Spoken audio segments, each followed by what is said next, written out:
Dear students, in this video I am going to teach you simple, compound and complex sentences.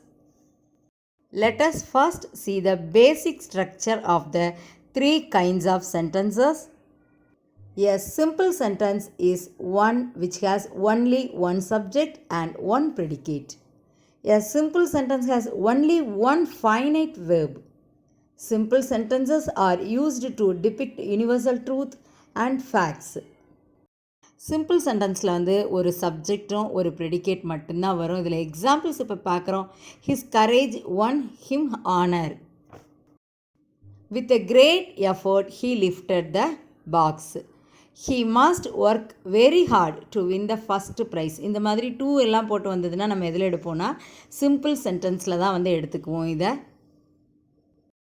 And the next one is compound sentence. A compound sentence is one made up of two or more main classes. Main classes பார்த்தீங்க அப்படின்னா இன்னொரு name என்ன சொல்லுவோம் அப்படின்னா principal அப்படின்னு சொல்லுவோம். So compound சென்டென்ஸில் பார்த்தீங்க அப்படின்னா ரெண்டு மெயின் கிளாஸ் இருக்கும். அதை கனெக்ட் பண்ணுறது பார்த்திங்கன்னா ஒரு கன்ஜங்ஷன் இருக்கும். அந்த மாதிரி கனெக்ட் பண்ணி வரக்கூடிய சென்டென்ஸ் வந்து காம்பவுண்ட் சென்டென்ஸில் நம்ம எடுத்துக்குவோம். பார்த்திங்கன்னா கன்ஜங்ஷன்ஸ்க்கு ஆண்டு, பட்டு, ஆர் இதெல்லாம் யூஸ் பண்ணுவோம். எக்ஸாம்பிள் வந்து த மூன் வாஸ் பிரைட்டு, அது ஒரு சென்டென்ஸ். இதில் வி குட் சி அவர் வே, இது ரெண்டையும் பார்த்திங்கன்னா கன்ஜங்ஷன் என்ன சேர்த்துருக்கோன்னா ஆண்டு. ஸோ சென்டென்ஸில் ஆண்டு, ஆர், பட்டு இதெல்லாம் நம்ம பார்த்தோன்னா என்ன சொல்லுவோன்னா compound sentence. I shall do it now or I shall not do it at all. So இதில் பார்த்திங்க அப்படின்னா ரெண்டு மெயின் கிளாஸையும் எந்த கன்ஜங்ஷன் வந்து சேர்க்குது அப்படின்னா ஆர் அப்படிங்கிற கன்ஜங்ஷன் சேர்க்குது. ஸோ இது என்ன சென்டென்ஸில் எடுத்துக்குவோம் அப்படின்னா காம்பவுண்ட் சென்டென்ஸில் நம்ம எடுத்துக்குவோம். I both thanked him and rewarded him. So இதில் என்ன கன்ஜங்ஷன் இருக்குது அப்படின்னா ஆண்ட் அப்படின்னு இருக்குது இல்லையா. He threw the stone but it missed the dog. So இதில் பார்த்தீங்கன்னா ரெண்டு மெயின் கிளாஸையும் ஜாயின் பண்ணக்கூடிய கன்ஜங்ஷன் நம்ம என்ன யூஸ் பண்ணுறோம் அப்படின்னா but. So one more example பார்த்தோம் அப்படின்னா I ran all the way to the station. இது வந்து ஒரு மெயின் கிளாஸ் நமக்கு. ஐ மிஸ் த ட்ரெயின், இதுவும் பார்த்தீங்கன்னா அனதர் மெயின் கிளாஸ். இப்போ இந்த ரெண்டையும் வந்து சேர்க்கக்கூடிய கன்ஜங்ஷனாக என்ன யூஸ் பண்ணுறோன்னா பட். ஸோ அப்போ அந்த காம்பவுண்ட் சென்டென்ஸ் எப்படி வருதுன்னா I ran all the way to the station but I miss the train. So next one give me the book and I will read it. So இதில் என்ன conjunction use பண்ணியிருக்கோம் அப்படின்னா ஆண்டு. So சென்டென்ஸில் பார்த்தீங்கன்னா compound சென்டென்ஸில் பார்த்தோம் அப்படின்னா அந்த கன்ஜங்ஷன்ஸுங்கிறது வந்து நம்ம வந்து கீவேர்ட்ஸாக வந்து எடுத்துக்கலாம். காம்பவுண்ட் சென்டென்ஸில் நம்ம யூஸ் பண்ணக்கூடிய கன்ஜங்ஷன்ஸ் அப்படின்னு பார்த்தோன்னா அண்ட், பட், ஆர், ஸோ, டில் இதெல்லாம் யூஸ் பண்ணுவோம். ஸோ இதெல்லாம் என்ன சொல்லுவோம் அப்படின்னா கோஆர்டினேட்டிங் கன்ஜங்ஷன்ஸ் அப்படின்னு சொல்லுவோம். And the next one is complex sentence. A complex sentence consists of one main class and one or more subordinate classes. So complex sentence அப்படின்னா நமக்கு தெரியும் இல்லையா. அப்போ அந்த சென்டென்ஸில் எதெல்லாம் இருக்கணும்னா ஒரு மெயின் கிளாஸ் இருக்கும், அதே மாதிரி சப்பார்டினேட் கிளாஸ் பார்த்திங்கன்னா ஒன் ஆர் மோர் இருக்கலாம். ஃபார் எக்ஸாம்பிள் நம்ம இதை எடுத்துக்கிட்டோம் அப்படின்னா if he is at home I shall see him. இதில் பார்த்தோன்னா இஃப் ஹீ இஸ் அட் ஹோம்ங்கிறது வந்து சப்பார்டினேட் கிளாஸ். பார்த்திங்கன்னா இது வந்து கம்ப்ளீட்டாக அந்த ஸ்டேட்மெண்ட் வந்து நமக்கு வந்து ஃபுல்ஃபில் ஆகலை இல்லையா. ஸோ அதனால் என்ன இருக்குது, அடுத்து மெயின் கிளாஸில் என்ன இருக்குது I shall see him. So இப்போ பார்த்திங்கன்னா இது ஒரு கம்ப்ளீட்டான ஒரு சென்டென்ஸாக இது நமக்கு இருக்குது. First, what is meant by class?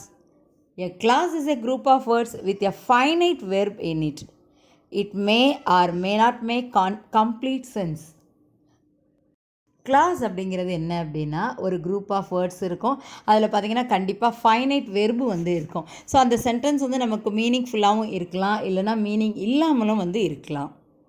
So complex சென்டென்ஸில் நம்ம பார்த்தோம் அப்படின்னா இதுலேயும் பார்த்திங்கன்னா தட், ஆஃப்டர், விச் அப்படிங்கிற வேர்ட்ஸ் வந்து கன்ஜங்ஷன்ஸாக நம்ம வந்து யூஸ் பண்ணிகிட்டு இருக்கோம். ஸோ அதெல்லாம் என்ன சொல்லுவோம் அப்படின்னா சப்பார்டினேட் கன்ஜங்ஷன்ஸ் அப்படின்னு சொல்லுவோம். And the next one is state which of the following sentences are compound and which are complex.